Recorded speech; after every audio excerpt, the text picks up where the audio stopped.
मूर्तये सर्वशेषिणे सुलभाय सुशीलाय वेङ्कटेशाय मङ्गलम् परस्मै ब्रह्मणे पूर्णकामाय परमात्मने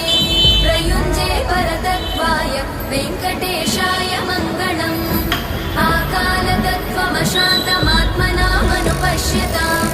अतृप्त्यमृतरूपाय वेङ्कटेशाय मङ्गलम् प्रायस्वचरणौ पुंसां शरण्यत्वेन पाणिना